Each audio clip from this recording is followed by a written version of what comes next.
ገንዘብ ወዳዷና የገንዘብ ነገር ሞቷ የሆነችው ወይዘሮ ማህሌት የሰው ህይወት ማጥፊ ብትባል የምትታዘዟ ሞገስ ሆስፒታል በተኛበት እሱን ሄደሽ አፍነሽ ግደዩ፣ እኔ የፈለግሽውን ያክል ገንዘብ እሰጥሻለሁ እያላት ዝና በሱ ሀሳብ ተስማምታ ቀጥታ ወደ ሆስፒታል ሄዳ ነበረ። ኤፍራታ ለመድብል ደውላ እኔ ደም ልሰጥ እንደመጣው ተከትላኝ አይታለችና እሱን ከዛ ብታሸሹት መልካም ነው ብላ ለመድብል ነገረችው። መድብልም ከልቤ አመሰግንሻለሁ ሲል ኤፍራታን አመስግኗታ። መድብል አንድ ውለታ ዋልልኝ፣ ይህ ውለታ በጣም ከባድ ነው፣ እኔን ከዝና ጠብቀኝ ስትል ለመድብል ነገረችው። መድብልም አይዞሽ ብሏት በምንም ሁኔታ ውስጥ ብትሆኒ እኔ ከጎንሽ ነኝ፣ አይዞሽ አለሁልሽ፣ ምንም አትሆንም ብሏታል። ወይዘሮ ማህሌትም ቀጥታ ወደ እሱ አለበት ሩም ውስጥ ብትገባም ከዛ አንዳሸሹት ስታየው በጣም ደነገጠኝ።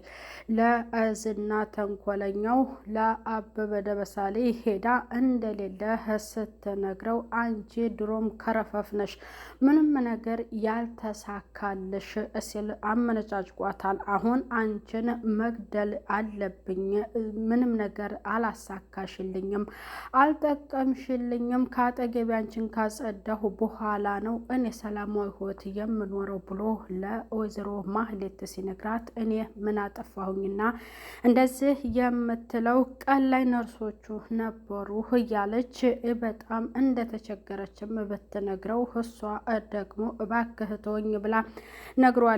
ዝና ግን በጭራሽ ሳላሳካሽልኝ ምንም ነገር አልምረሽም፣ አሁን ሌላ ስራ ልስጥሽና ገንዘብ ልክፈልሽ፣ ብሩክ ጋር ሂጂና እቤቱ ይቅርታ ጠይቀሽው አብረሽን ለመኖር ወስኝ፣ ሌላኛው ደግሞ ኤፍራታን አንጫትና በእጄ አስረክቢ፣ ይህንን ሁለት አማራጭ ሰጥችሻለሁ፣ በዚህ ከተስማማሽ ይከፈልሻል፣ ያለ እበለዚያ 5 ሳንቲም ያለ ድካም አታገኝም፣ አይሰጥሽም ብሏት ለወይዘሮ ማህሌት ነግሯታል። ወይዘሮ ማህሌትም በጣም ተጨንቃ ሲከፋኝ የምሸሸግባት እህቴ ናት፣ እንዴት አሳልፌ እሰጣታለሁ እያለች እየተከዘች ነው። መድብል ሉላ እና ሞገስ በጣም ደስ የምትሉ ጓደኛሞች ናችሁ፣ እናንተንና ብሩክን ሳልድር ሞት እንዳይቀድመኝ ብሎ ነገራቸው። ሰላም ጤና ይስጥልኝ ውድ የተከበራችሁ የዚህ ዩቲዩብ ቻናል ተከታይ ሆናችሁ ቤተሰብ በሙሉ በያላችሁበት ሰላማችሁ ይብዛ። ምሳሌ ድራማ ክፍል 105 ተንኮለኛዋ ወይዘሮ ማህሌት ሞገስን ለመግደል ወደ ሆስፒታል ሄዳ ነበረ። ኤፍራታ ግን ያንን ለመድብል ስለተናገረች መድብል ከቦታው ወስዶት ወይም አሽሾት ወደ ቤቱ ወስዶታል ማለት ነው።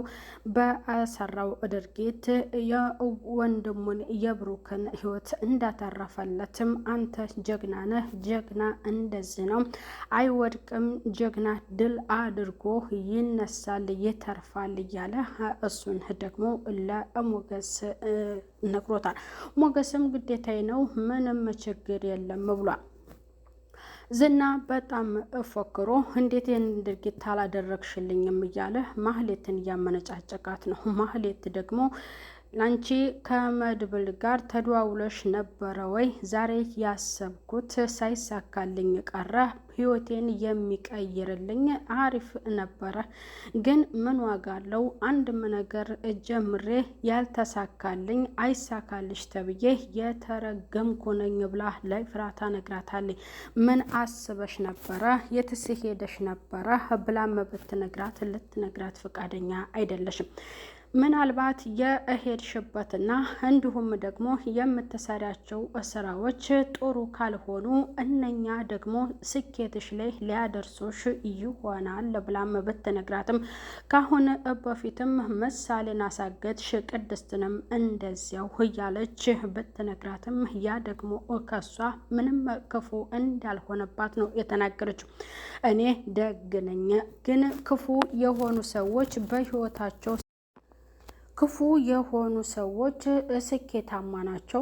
ደግ የሆኑ ሰዎች ደግሞ ስኬታቸው ላይ አይደርሱም። ሞገስ አሁን ደግ ነው። በፊት ግን ክፉ እንደነበረ ከጓደኛው ሚስት ጋር ሲጋደም ነበረ። ዝናን ተመልከችው። ሚሊኔር ነው፣ ሀብታም ነው፣ ዝነኛ ታዋቂ ነው። ግን ስራው ክፉ ነው። ስለዚህ እኔም ክፉ ነው መሆን ያለብኝ እያለ ለኤፍራታ እየነገረቻት ነው። ኤፍራታ ደግሞ በጣም ተናዳ ዛሬ ያልተሳካልሽ ነገር ምንድን ነው ብትነግሪኝ ብትላት የሚነገር አይደለም ግን በጣም ነው የተናደድኩት ብላ ለኤፍራታ ነግራታለች። ስልክሽን ስጭኝ ስትላት ባላንስ አልቆብኝ ነው የኔ አለቻት። ሀይ እኔ እሞላልሻለሁ ስልኬን አልሰጥሽም ስትላት ከመድብል ጋር ዛሬ ተደዋውለሽ ነበር ወይ ብላ ነግራታለች። እኔ ግን ሳስብ ያልተሳካልሽ ነገር ሞገስን ለመግደል ያሰብሽው ነገር ነው። ይህን ሀሳብ ግን እኔ በእድሜ ካንቺ ታናሽ ነኝ፣ በአስተሳሰብ ግን እበልጥሻለሁ። እንዲህ አይነት ነገር ቢቀርብሽ ይሻላል።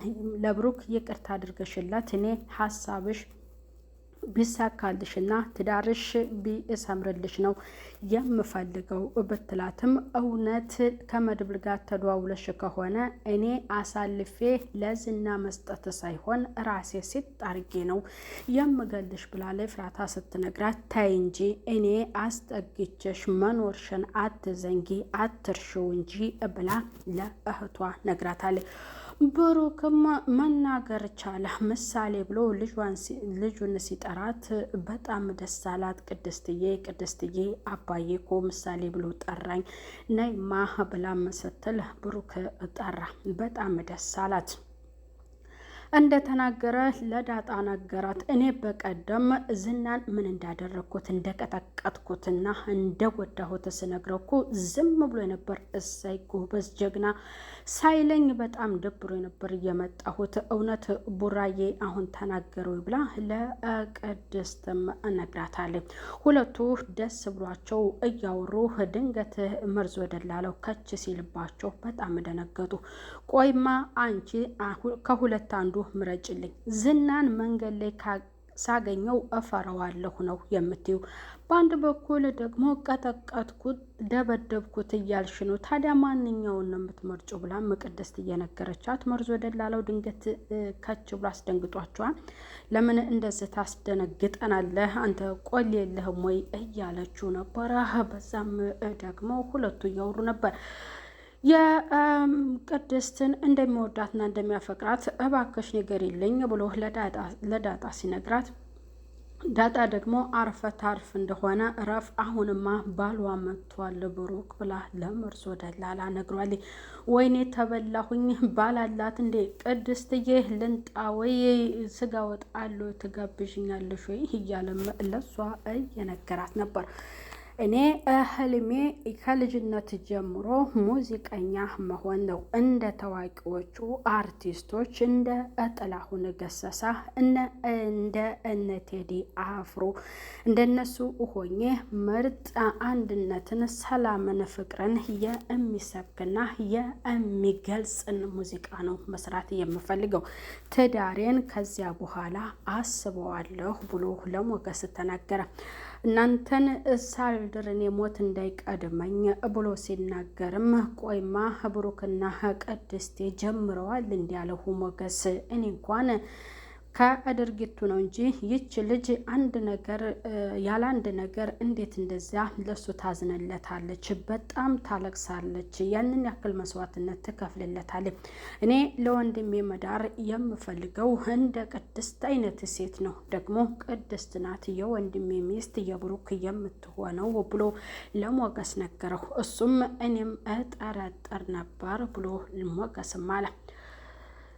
አሁን ሀብቴ ሊመለስልኝ ነው፣ ጥሩ ጠበቃ አግኝቻለሁ ብሎ ሞገስ ለመድብል ሲነግረው እንኳን ደስ ያላችሁ፣ በጣም ደስ የሚል የምስራች ነው የነገራችሁኝ ብሎ ለሞገስ ሲነግረው ይሄ ሀብቴ ከተመለሰልኝ በኋላ ከዚህ ሀገር ውልቅ ብዬ ሰላም አለበት ሀገር ነው የምኖረው ብሎ ለመድብል ነግሮታል። ጠበቃው ደግሞ ሀብትና ንብረታችሁን የምትፈልጉት ከሆነ ሴትነትሽን ልጠቀምበት ብሎ ለሉላ ነገራት። እባክህ እኔ ባለቤቴን በጣም ወደዋለሁ፣ አፈቅረዋለሁ፣ ታሞብኛል ብላም ብትነግረው ያለበለዚያ እኔን ትታችሁ ከሌላ ጋር የምትጀምሩ ከሆነ እኔም ክስ እመሰርትባችኋለሁ፣ አስቢበት፣ ይሄ እድል እንዳያመልጥሽ፣ እንዝናና ብሎ እሷን እንግዲህ ወዴት እየሷት እንደሚሄድ በቃ እንደ ተስማማሽ ያስታውቃል ብሎ እጇን ጎትቷል። እውነት ሉላ ታደርገው ይሆን ወይ? ምንስ ብትወደውና ብታፈቅረው ሴትነቷን ለሌላ ሰው ታረክስበት ይሆን ወይ? ይህ ነገር ተገቢ ነው ወይ?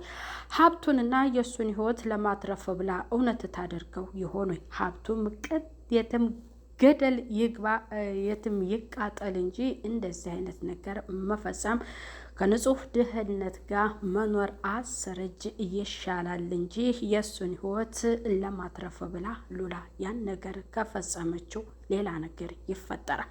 በቀጣዩ ክፍል በሌላ የምንከሰትበት የሆነ ቤተሰብ ያላችሁበት ሰላም ቆዩልኝ። ባይ ባይ።